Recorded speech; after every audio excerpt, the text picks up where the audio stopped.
אוקיי, אז muy bien, están grabando. Entonces, comenzamos con nuestra clase semanal sobre temas que están relacionados, como ya hemos dicho, con la Geulah. Y obviamente el tema principal del avance en la Geulah es obviamente entender lo que está escrito en la Torá y entender lo que nos enseñaron nuestros sabios sobre lo que está escrito en la Torá. Bezrat Hashem, que esta clase sea para la protección de nuestros soldados, que Akadosh Baruj Hu los devuelva a sus casas sanos y buenos, que Bezrat Hashem también sea para la pronta liberación de todos nuestros secuestrados, que puedan volver sanos de cuerpo y alma, y también por todos nuestros heridos y todas las personas de Israel que están enfermos. Que Akadosh Baruj Hu mande sobre todos ellos refuá shlema. La parashá de esta semana es la parashá de Vayakhel.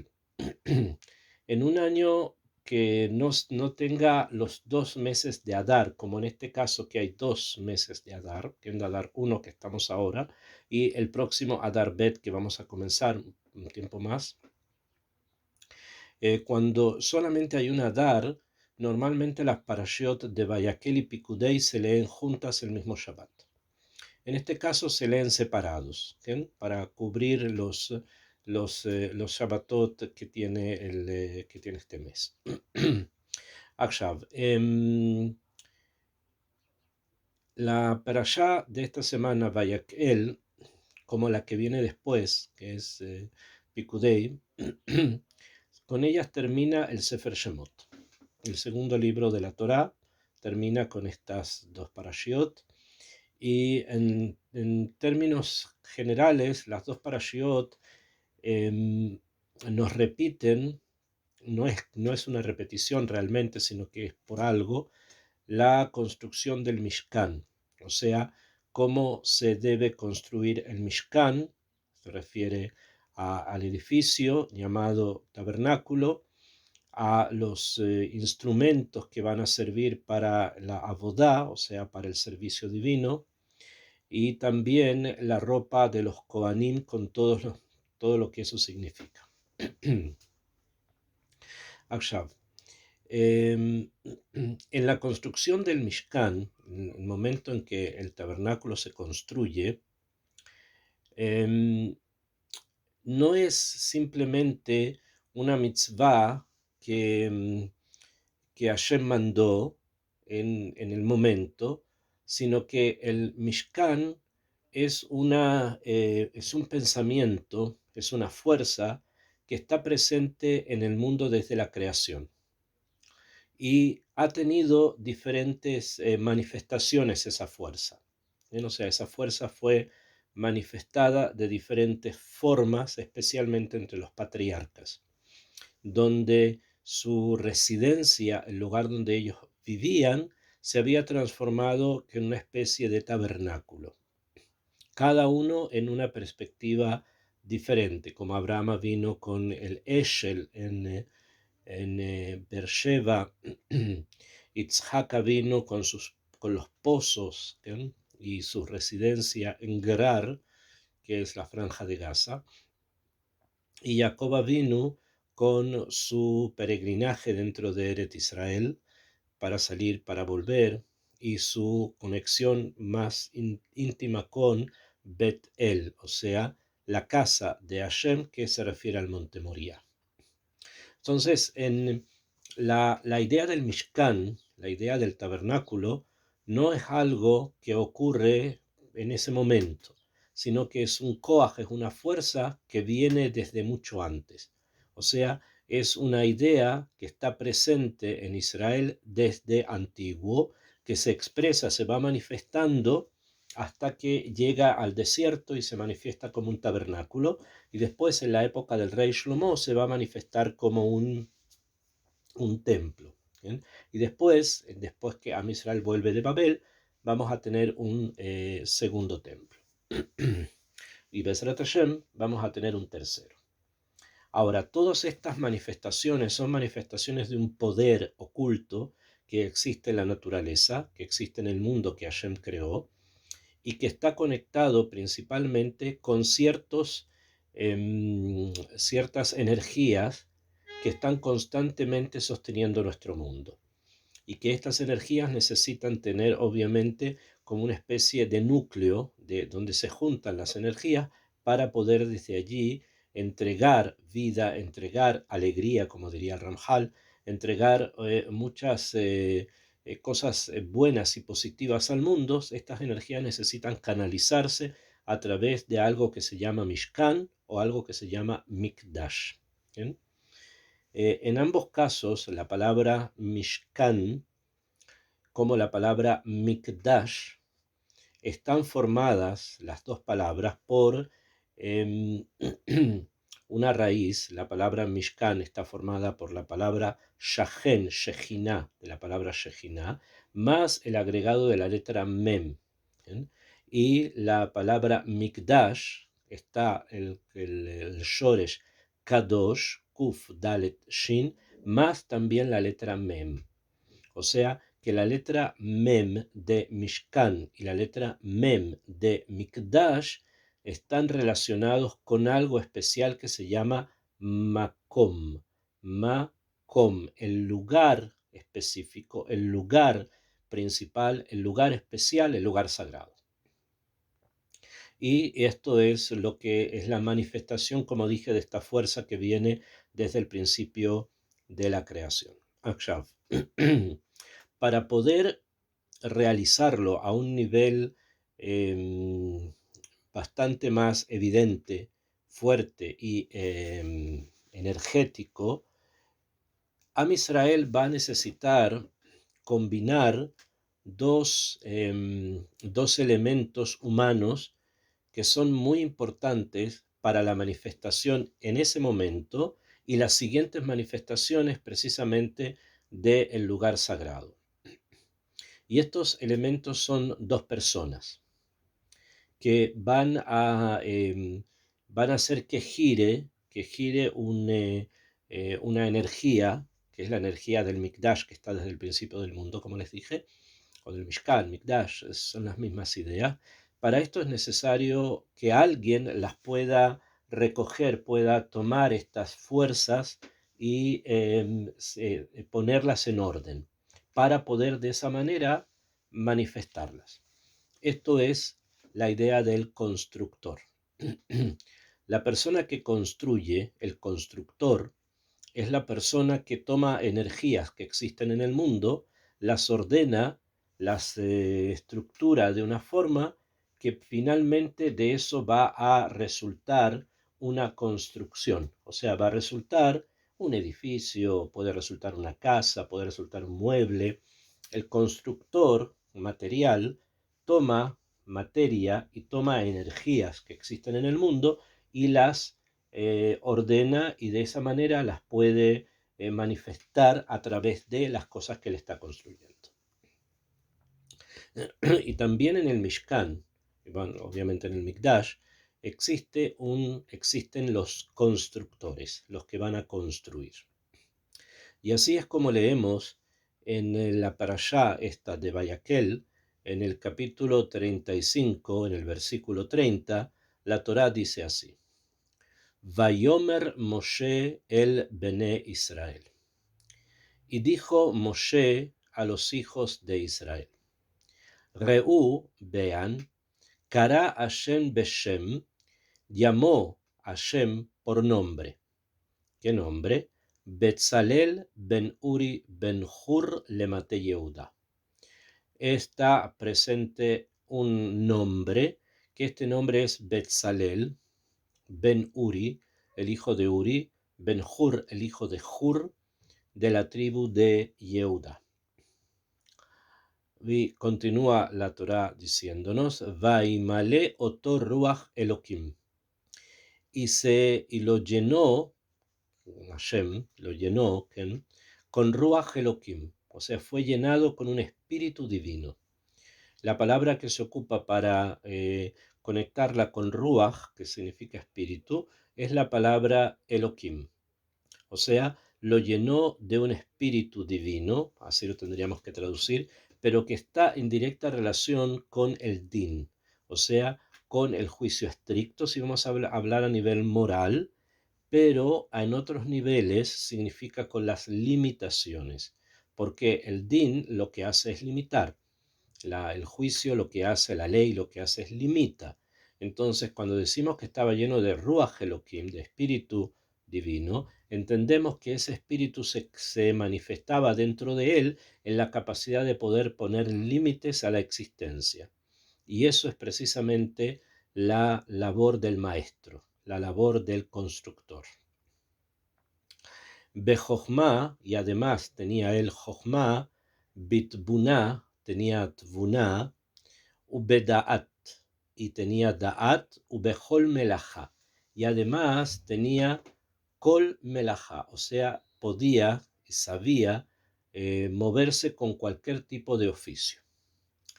De los necesarios, obviamente, para la construcción del Mishkan, estaba hablando de ese contexto, ¿no? Eso no hay que olvidarlo. Akshab. Además del Ruach Elohim, o sea, de este espíritu, como les dije, de este espíritu de limitación a las realidades, a las energías, a la fuerza, que es lo que proyecta y lo que en realidad entrega el maestro constructor, necesitaba él además Jochma, sabiduría, o sea, conocimiento de las cosas que existen, de las formas en que el mundo fue construido y cómo el mundo continúa desarrollándose. Eso necesitaba conocerlo, para eso hay Jochma. Betvuna, necesitaba también Tvuna o Binah. Hoy día le llamamos Binah, comprensión. O sea, poder entender algo dentro de algo. O sea, no solamente tener un banco de datos, sino que saber conectar los datos. O sea, saber que este dato que tengo acá está relacionado con este otro que tengo acá. Eso significa binah, o sea, entender algo dentro de algo. Ubedaat. Y además estaba él lleno de otra característica en lo que él va a necesitar, que es el oficio, que es el Da'at, o sea, el discernimiento, la capacidad de poder discernir y de poder actuar según ese discernimiento.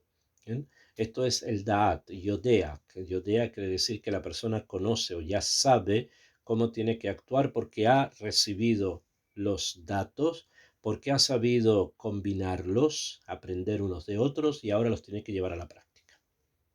Estas tres cosas estaban dentro de Betzalel, además ya les dije de la capacidad de la limitación.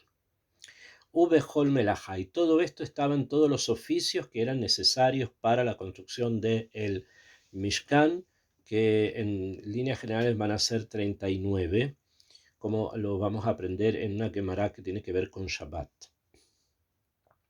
Akshab.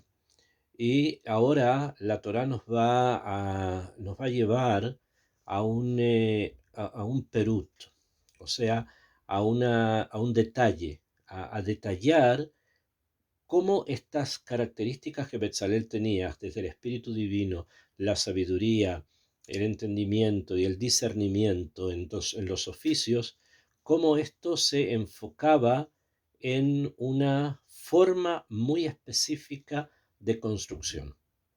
Y es como dice el Pasuk 32, todo esto que Betzalel tenía era para Lachshov Mahashabot, o sea, para pensar pensamientos. Así lo trae, o sea, así lo podríamos traducir, pensar pensamientos, pero no es pensar pensamientos realmente, sino que es la capacidad de poder aplicar los conocimientos en los oficios, o sea, en los oficios respectivos. ¿Y cuáles eran? Los que se van a mencionar son los más importantes. La Asot Bazahav, o sea, que tenía la capacidad de poder trabajar los metales, que son metales preciosos, el oro, la plata y el cobre. Oro, plata y cobre se llama la Hashov Mahashavot, pensar pensamientos, o sea, el trabajo que corresponde al oro, la plata y el cobre es un trabajo que se llama en hebreo mahshavá, pensamiento. machshava. Em, la explicación más profunda, obviamente, de la machshava relacionada con el trabajo de la orfebrería no es algo tan pashut, ¿ok? Porque si vamos a utilizar tal vez lenguajes un poco más modernos, tendríamos que decir que lo que Betzalel hacía con los metales es algo muy parecido a lo que se llamaría hoy día la siderurgia, o sea, trabajar los metales, no la metalurgia. Había ahí un trabajo específico con respecto a estos tres metales que se mencionan acá, que son los metales básicos dentro de la Torá, y el trabajo que se hace con ellos se llama machshava. Y como les dije, es algo bastante complejo. Akshav, segundo punto, dice el Pasuk Lamet Gimel, Ube Haroshet Even. También necesitaba todas las características anteriores que mencionamos, el espíritu divino, la sabiduría, etc. ¿Para qué? Para Haroshet Even. O sea, para el trabajo, vamos a ponerlo así, para el oficio relacionado con la piedra. Lemalot Ubaharoshet Etz Laasot Behol Melechet Mahashavet. El Haroshet Eben se refiere a las piedras preciosas, que estas piedras están contenidas en parte de la ropa del Kohen Gadol, 2 en sus hombros y 12 piedras en el pectoral. Para poder trabajarlas, sacarlas, buscarlas, escribirlas, grabarlas, etc., y engastarlas en el pectoral, se necesita un oficio específico, que ese oficio, el joyero, en hebreo se llama haroshet, ¿okay? Haroshet, harash, que realmente ustedes deben haber escuchado la palabra harash, que significa arar, que no significa realmente arar, pero que también el trabajo de la joyería se llama así, haroshet. Y también el trabajo del carpintero, o sea, el trabajo con la madera, también se llama haroshet. Por eso termina diciendo de haroshet etz, trabajo del talabartero, del carpintero, la azot behol melechet mahashavet. Y todo esto se necesita ser hecho con un oficio que esté bajo el pensamiento. ¿Bien? O sea, tenemos acá varias cosas. Tenemos tres cosas en especial que sobre todas ellas hay que pensar. ¿Bien? O sea, aplicar las características que Betzalel tenía y poner límites y utilizar su sabiduría para crear los objetos que el templo va a necesitar, que el Mishkan va a necesitar, que el tabernáculo va a necesitar, que son la menorá, el arca de la alianza, los altares, la menorá, el candelabro, etc. Para todo eso se necesita, y la ropa del Cohen, se necesita tener machshava, se necesita tener un pensamiento. Y este pensamiento se divide, como trae acá la Torá, se divide como en dos grandes oficios. Uno que se llama machshava, que es el trabajo de la metalurgia. Otro que se llama haroshet, que es el trabajo de las piedras preciosas y también es el oficio relacionado con la madera. Muy bien, esto es lo que se presenta acá, y en el Pasuk Lamet Dalet, en el Pasuk 34, la Torá nos dice algo más. Y en esto realmente hay que prestar bastante atención. La Torá dice Uleorot, Natan Belivo. Y para enseñar, para que esto pueda ser enseñado, Natan Belivó se lo dio en su corazón para que de esa manera él pueda enseñar, educar a las personas que van a tener que trabajar en todo esto en los tres puntos que acabamos de ver, que son, no olviden, la metalurgia, machshava, haroshet, que es en el even, la piedra, las piedras preciosas y la madera. Uleorot Natan Belivó, y para enseñar se lo entrega en su corazón. Y dice además que en este pasuk, Hu, él, o sea, Betzalel, Be'aholiab, Aholiab, y Aholiab ben Ahisamach le maté Dan. Betzalel, que era de la tribu de Yehudá, tuvo un ayudante, una persona que junto con él, igual que él, recibió estas características que le van a dar la posibilidad de poder ser el ayudante de Betzalel en la construcción de todos lo que se necesite para el Mishkan. Y esta persona fue Aholiab ben Ahisamach de la tribu de Dan. Pregunta inmediatamente Rashi, algo bastante interesante, dice, Aholiab, Mishebet Dam, de la tribu de Dam, Mina Yerudin Shebashvatim, de una tribu, de una de las tribus más inferiores. ¿Por qué? Porque precisamente la tribu de Dan es la que viajaba al final. La primera que viajaba, la que viajaba en la vanguardia, era Yehudá, y en la retaguardia iba Dan, era el último que viajaba. Entonces, como que si fuese una tribu que estaba muy lejos de estar o de ser un punto central. Y además mi Bene Ashfajot. Dan era hijo de las Shefajot, o sea, de las esclavas de Jacob. Veishva Amakom, y comparó el pasuk, o sea, Hashem comparó, li Betzalel y Melechet Mishkan. Y el pasuk, o sea, Hashem a través de lo que está escrito en la Torá, lo compara a él en lo que tiene que ver con la construcción del Mishkan, Behu migedolei hashvatim. Cuando está comparado con quién? Con Betzalel. Y Betzalel, que trabajó para la construcción del Mishkan, era de una de las más grandes tribus de Israel, que es la tribu de Yehudá. Le cayen Masheneemar, de esa manera se va a cumplir lo que está escrito, Belonikar Shua Lifnedal, que dice el... ¿Hay alguien tiene el micrófono abierto?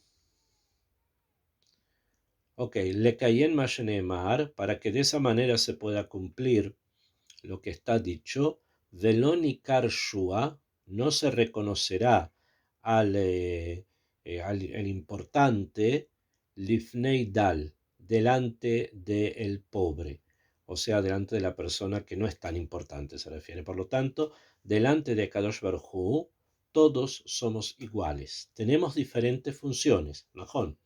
Yehudá marcha al principio, ¿bien? Y Dan marcha al final. O sea, hay niveles y hay lugares donde están ubicadas las tribus, o sea, que cada uno tiene su función y según la función su lugar. Pero esto no quiere decir que seamos delante de Akadosh Baruj Hu diferentes, sino que delante de Hashem somos iguales, hay una Ashva completa. Y esto es lo que ocurre entonces con Yehudá y Dan en la construcción del lugar sagrado, que es la representación de Betzalel, de Yehudá, y de Aholiab, de Dan, ambos iguales, juntos ellos construyen el Mishkan. Ellos van a construir el Mishkan, el tabernáculo. Ok, eso es lo que está escrito aquí, en esta parte de la parashá, desde el pasuk 30 hasta el pasuk 34, que fue lo que leí. Entonces, este va a ser nuestro tema básico para la clase de hoy, lo que acabamos de leer. Porque vamos a explicar un poco más y en profundidad el sistema, cómo este sistema se dio de la construcción del Mishkan. ¿Y cuál fue la trascendencia de la presencia de Yehudá y de la presencia de Dan? Ahora bien, para eso es imposible la, no conectar la construcción del Mishkan con la construcción del templo. ¿Bien? En la construcción del Mishkan, que estamos leyendo acá en la Torá, aparece en el Sefer Shemot, en las parashiot de Trumat, Etzavé, ustedes ya saben, aparece en la ropa de los Kohanim, o sea, es algo conocido, lo vemos acá en la Torá. Sin embargo, la construcción del templo, la construcción del Bet HaMikdash, que aparece en el libro de los Reyes, es un poco menos estudiada y menos conocida. ¿Por qué? Porque muchas veces no existe tanto tiempo como para poder dedicarle al estudio profundo del Tanaj. ¿Bien? Y eso conlleva a que muchas cosas no las sepamos apreciar como corresponde, no sepamos que son continuaciones de otras o que por mérito de eso algo pasó antes. Son muchas cosas que pueden estar allí presentes. Entonces, la construcción del Mikdash, del templo, sin entrar en toda la Agadá, nosotros recibimos por tradición que Shlomo HaMelech había recibido una Megilá. Una Megilá se llama Megilat HaMikdash. En esa Megilá estaba diagramado, indicado cómo se tenía que construir el templo. Y eso es una Megilá que había recibido de Moshe Rabbeinu. ¿Bien? O sea que Moshe Rabbeinu, cuando estuvo en el monte Sinaí, no solamente vio la construcción del Mishkan y le pidió a Betzalel y a Oliab, que finalmente fue el que lo ayudó a construirlo, sino que además junto con eso recibió una Megilá secreta. Esa es lo que se conoce como la Megilá del templo. Y Moshe la tuvo, se la pasó a Yoshua, Yoshua a los Kenim, a Leviim, etc., hasta que llega al poder de Shlomo Amelech. Que no sea que David la tenía y David se la pasa a Shlomo. Y en esa Megilá está descrito cómo se tiene que construir un templo para Hashem.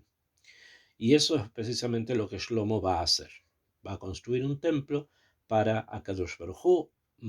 El plano básico es obviamente el Mishkan, pero se va a ampliar en varias cosas. Akshav, toda la construcción del templo en Jerusalén después, como les dije, está basada en lo que está pasando acá en el Humash, lo que pasa acá en la Torah. De aquí surge. Ahora bien, en la construcción del templo, podemos hablar de esto mucho, pero quiero centrarme en un punto que es el siguiente. Aparecen también en la construcción del templo dos personajes. Dos personajes, uno de la tribu de Yehudá y otro de la tribu de Dan. El personaje de la tribu de Yehudá es Shlomo HaMelech, el hijo de David, que desciende de Yehudá, eso lo sabemos. Entonces aparece también Shlomo.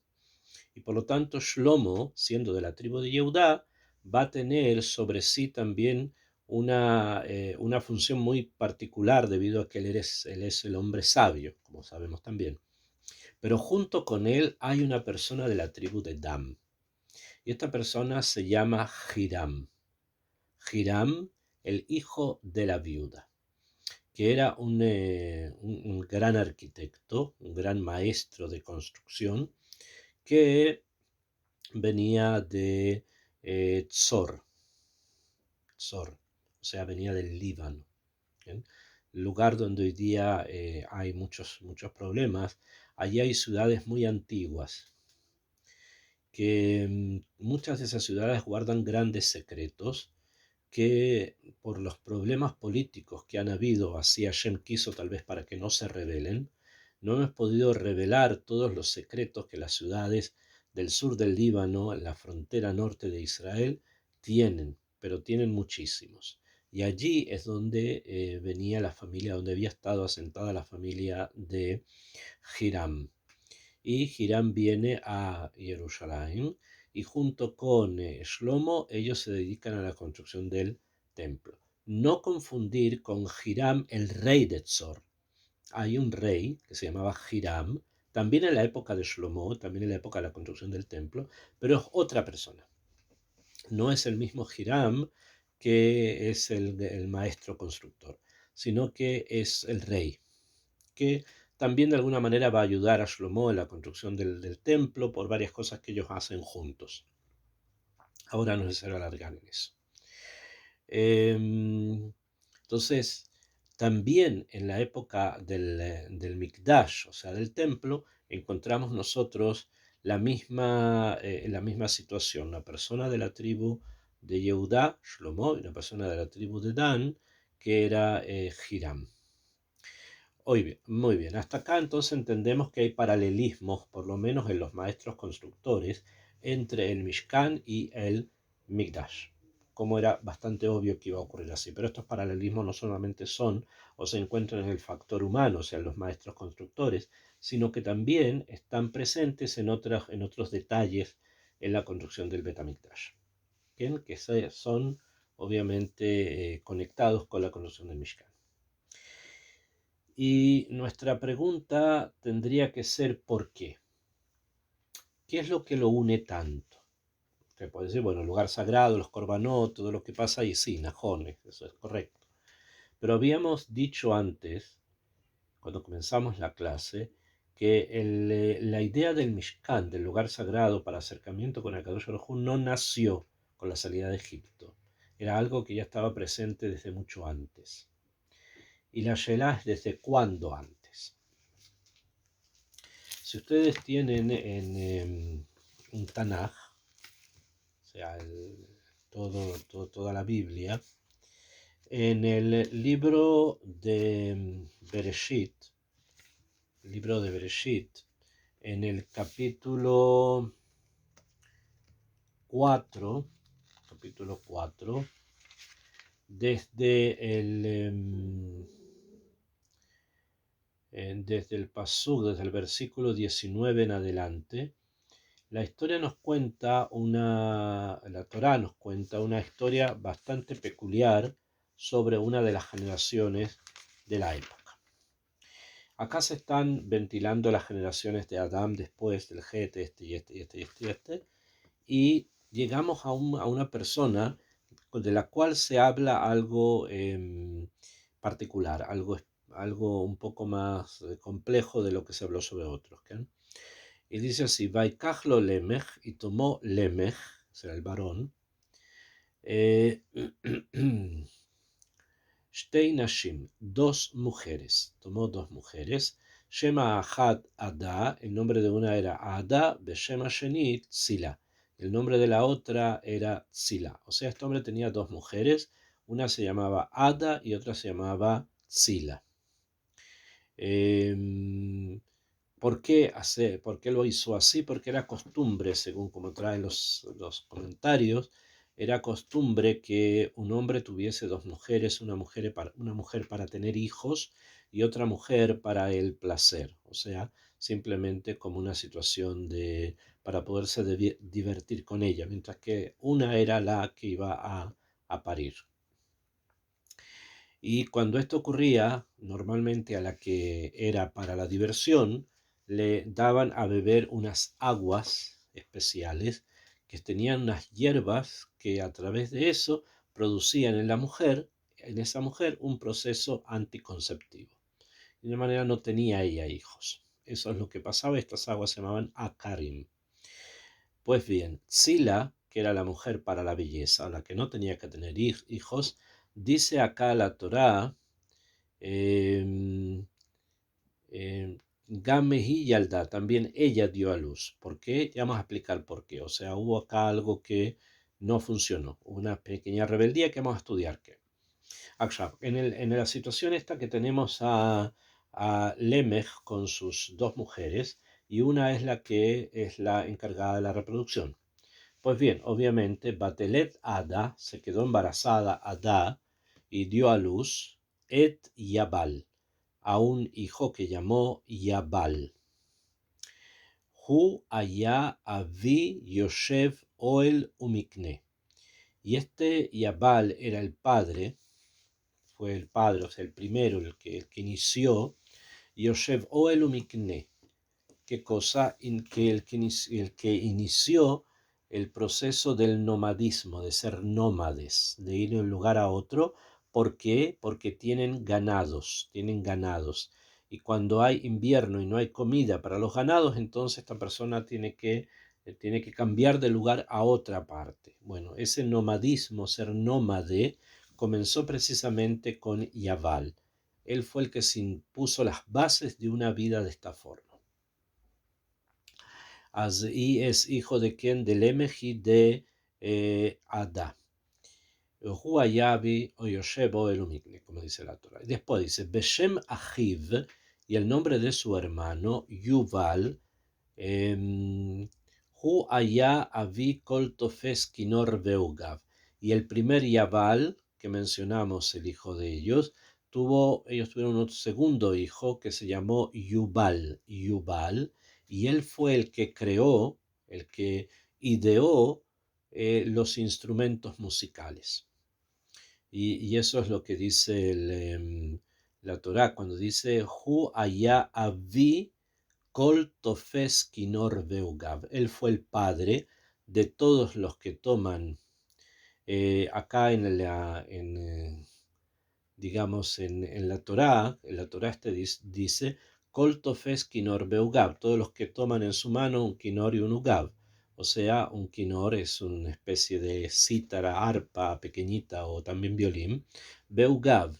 Ugab es un instrumento donde hay que soplar y salen los ruidos por las cañas estas por las que se sopla. Ok, ¿y quién inventó esto? Lo inventó Yuval. ¿El segundo hijo de quién? De Lemech con la primera mujer que se llamaba Ada. Y es allí donde viene la Torah y dice, Betzila Gamhi Yalda. Y Tzila también se quedó embarazada y tuvo hijos, cosa que no tendría que haber ocurrido, pasó. Explica el Midrash por qué, porque Tzila no tomó los anticonceptivos. Y de esa manera se quedó embarazada porque ella sabía y quería acercarse a Shem a través de esta vida que es la vida normal, ¿no? Las mujeres se casan, tienen hijos y ella quería ir en ese kibun, en esa dirección. Como esto, no sé, como tuvo hijos, también los hijos en esas generaciones fueron quienes idearon cosas. Y es así como está escrito en la Torá, más adelante dice, que tuvo un hijo y a este hijo lo llamó Tubal-Caim. Tubal-Caim, que fue Lotesh Kol Joresh Nehoshet Ubarsel. Y él fue el que, Tubal-Cain fue el que ideó las técnicas para que, para que se le pueda dar brillo, pudiera brillar, ¿qué cosa? Le dijo Lotesh, le va a dar brillo, Joresh Nehoshet u Barcel, todas las cosas construidas con Nehoshet, con cobre y con Barcel, con hierro. Beahot Tubal-Cain Naama. Y la hermana de Tubal-Cain se llamaba Naama. Esta Naamá finalmente va a ser la esposa de Noah, se no presente. Akshav, entonces él se encuentra en la casa de una persona que lo acogió y se encuentra con una situación compleja porque la mujer que iba a tener hijos tiene dos, pero una que no debería haber tenido también tiene. Y no solamente que tiene, sino que también los hijos que nacen de esta mujer van a ser de alguna manera originadores de algo, van a ser primogénito el primero que nace. Son los padres, el padre de algún tipo de oficio que va a ocurrir. ¿Y cuál es este? Dice el Lotesh Joresh Nehoshet Barcel. Este Tubal-Cain se va a dedicar a qué? A todo lo que es el Joresh, o sea, el trabajo del cobre, del cobre y del hierro. Beajot Tubal-Cain Nama, y la hermana de Tubal-Cain se llamaba Nama, que es la esposa de Noah, que según los Midrashim fue la que inventó el telar. ¿Ok? ¿Por qué nos vinimos hasta acá? ¿Por qué quise relacionarlos con estos primeros creadores de oficios? No olvidemos, Yabal es el pastor que va con su rebaño. Yuval es el músico, el que crea la música. Tubal-Cain es el que se dedica al Joresh Nehoshet, podríamos llamarlo con una especie de herrero que manejaba metales. Y la hermana, que es Naamá, según el Midrash, no está escrito en la Torah, según el Midrash, ella fue la que inventó el telar. Ok, estas ideas pasaron en el principio del mundo. No se olviden que vinimos al capítulo 4 de Bereshit. Sin embargo, estas ideas que comenzaron a transformarse en funciones, se transformaron en profesiones, etcétera, hasta nuestros días, tuvieron una caída, tuvieron una especie de caída, como traen los libros, y el pastor, el que debería, o sea, el que fue el padre de todos los pastores, en vez de haber utilizado los animales para algo benéfico, algo positivo, los utilizó para idolatría, o sea, para hacer sacrificios a los idólatras. Para eso él criaba animales. Entonces, a pesar que él comienza con ese oficio del pastoreo, de todas maneras lo hace mal. Entonces hay ahí algo que debe ser corregido. Después tenemos al músico, la persona que tocaba, creaba instrumentos y los tocaba, etcétera. También lo hacía para poner música en los cultos de la Avodah Zará. En los cultos de la idolatría se ponía música, entonces él también quería poner música en esos cultos. Y obviamente esto transforma la idea básica de la música como algo elevado en algo difícil, en algo complejo.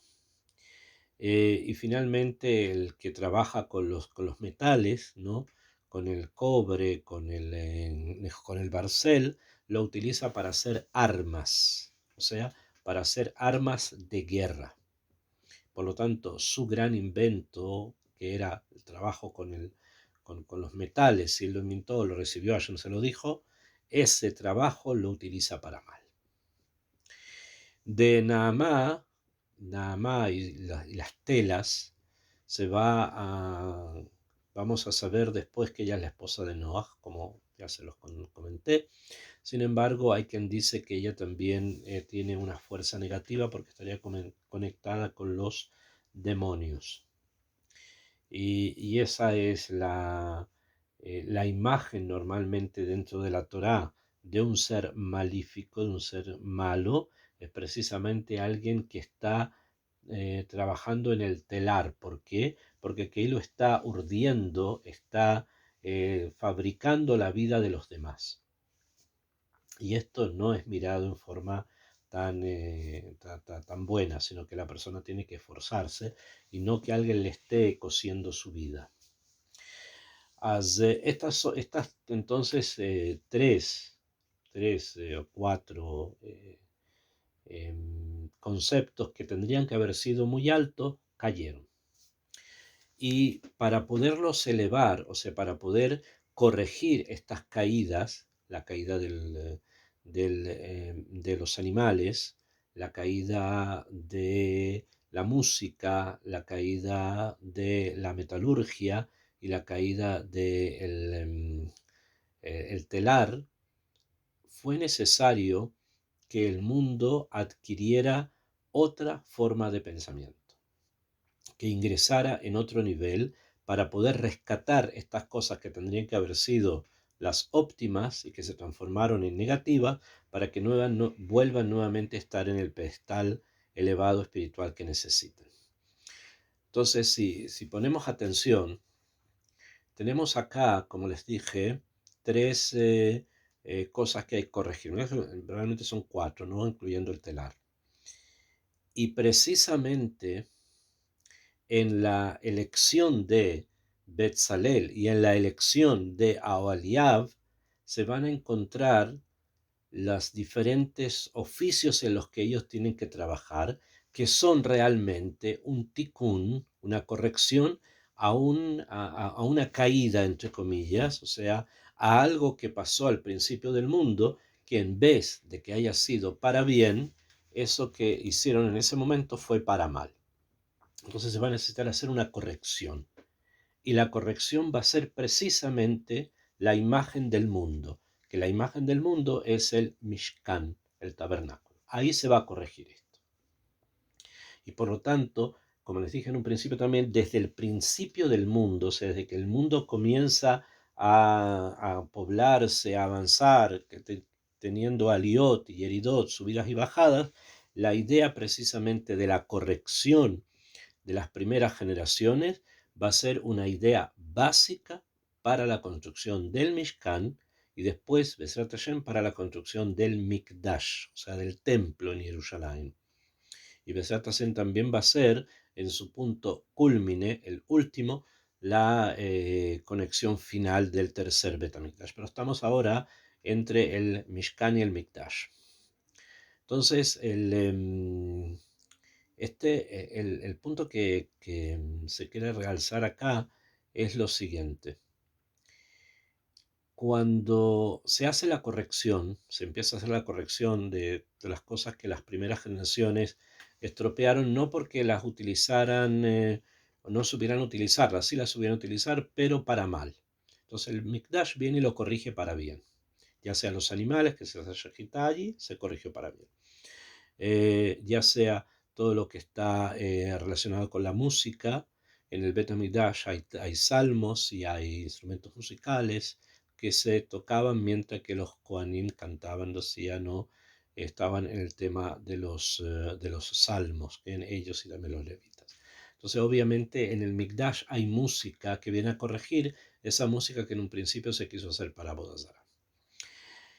Y en el Bet HaMikdash también tenemos algo muy importante que es la corrección de la metalurgia. Porque si bien los metales se utilizaban previamente para transformarlos en arado, en espadas, en el Bet HaMikdash va a ser necesario, y el Mishkan, el Bet HaMikdash, va a ser necesario que todo instrumento que pueda traer muerte, o que sea afilado y traiga muerte, va a estar desplazado del área sagrada. Y de esa manera no se puede ingresar con armas o otros objetos a los lugares sagrados de la Yahadut. Hay que cubrirlas, taparlas si es necesario llevarlas. ¿Por qué? Porque la Torá es vida. La Torá nos enseña a la vida, nos trae a la vida, mientras que las otras ideas que salen de otras formas de pensamiento a veces no ingresan junto con esto en el programa que se necesita. ¿Okay? Y por lo tanto no llegan a su altura. En cambio, en el Bet HaMikdash todo llega a la altura, todo llega a la altura. Es por eso que incluso, como dijimos, después de que se destruye el Bet HaMikdash, todavía las personas seguían manteniendo muchas cosas que ellos hacían en el momento del templo, esperando que el tiempo pase y se reconstruya nuevamente un Mishkan, un Mikdash.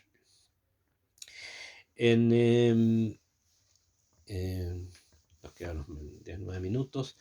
En la parashá, que ya lo relacionamos con el principio del mundo, no sé, en el principio del mundo hubo una caída por algo y ahora se corrige con el Mishkan. Obviamente que las correcciones son madregot, niveles en muchos puntos distintos. Sin embargo, quiero mencionar algo que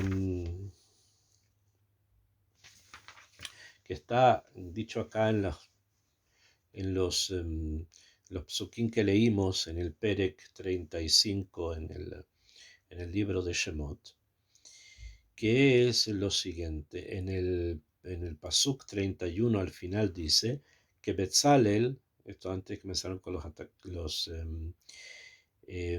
antes de que se detallara el tema con respecto a las características de Betzalel, se dice acá una cosa importante.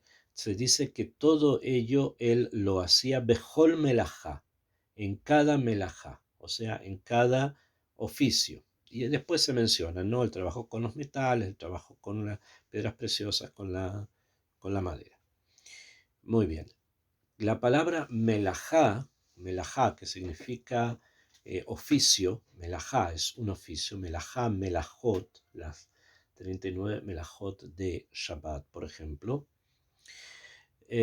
proviene en hebreo de la palabra malach. Malach es sin G al final y melajá es con G al final.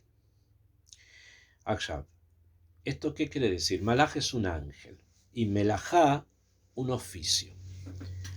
Lo que nos quiere enseñar acá en la Torá a través del hebreo, que los oficios fueron enseñados por los ángeles. Cuando Akadosh Baruj Hu decidió que el ser humano alcanzara ciertos niveles con respecto a la forma en que tiene que desenvolverse, trabajar, construir, etc., entonces bajan malajim, bajan ángeles, que estos ángeles se encargan de instruir a los seres humanos en conocimientos, en cosas que ellos necesitan, ¿okay? Que Am Israel necesita. Esta es como la primera explicación de este punto. Y yo quiero profundizar un poquito más en esto, que en el tema esto de la melajá, que proviene del malaj, melajá y malaj. ¿Por qué? Porque normalmente, o todos sabemos, por ejemplo, que la ciencia, madá es ciencia, es una forma de pensamiento que, por ejemplo, que Maimónides tiene, que se llama un pensamiento madaí, un pensamiento en ese kibun. Ok, beseder. Sin embargo, hay algo más con respecto a la melajá que es necesario tener presente. Cuando decimos que los ángeles nos enseñaron las melajot, que los ángeles nos enseñaron los trabajos básicos, ¿bien? Estamos diciendo, estamos declarando que hubo una entidad externa a nosotros que me enseñó a mí, por ejemplo, a, no sé, trabajar con la electricidad. Vino alguien y me dijo, si tú quieres trabajar con electricidad, tienes que cuidarte de esto, de esto, de esto, de esto, de esto. ¿Bien? Eso es lo que se está, se piensa detrás de esto que dijimos, que melajá y malaj tienen la misma raíz, o sea, vienen de un mismo macor, de una misma fuente. Y este punto es muy, pero muy trascendente para el entendimiento de todas las civilizaciones del mundo. Esta idea, si bien no es solamente dentro de la Yahadut, en muchos otros lugares esta idea se desechó, no hubo continuidad, entre comillas, de la idea, porque era necesario avanzar, ¿no? Sin embargo, cuando estamos hablando que el ángel, o sea, la fuerza externa a mí, me ha enseñado algún oficio, como trabajar la madera, como trabajar las piedras, etc., esto quiere decir entonces que hay una supervisación divina sobre elementos que son materiales, o sea, nosotros. Y esta supervisación divina no solamente está relacionada con Torah, Mitzvot, Sahar y Onesh, o sea, las cosas que tienen que ver con las cosas materiales, sino que trasciende eso. Y es muchísimo más fuerte de lo que nosotros podemos pensar. Por lo tanto, cuando ustedes vean, por ejemplo, a un carpintero, o a un zapatero, hoy día nadie hace zapatos y tampoco muy poca gente manda construir muebles, pero digamos que lo haya. ¿Bien? Cuando lo veamos, tenemos que darnos cuenta que lo que él está haciendo, la forma en que él está trabajando, es algo recibido de los ángeles. Y por lo tanto hay en eso algo divino. Hay algo sobrenatural muy fuerte dentro de los oficios. Que en los oficios son muchos y a veces se inventan otros, no, de los inventados nuevos no. No sé si esto está relacionado también con el high-tech, probablemente sí, pero de alguna otra forma que por lo menos hasta acá no conozco. Pero sí con ciertos tipos de oficios que sí son los tradicionales y que de todas maneras se siguen manteniendo, como ser carpintero, como ser zapatero, etcétera. Cualquiera de ellos, hay algo que sigue y eso está conectado con otras fuerzas y esas fuerzas son sobrenaturales.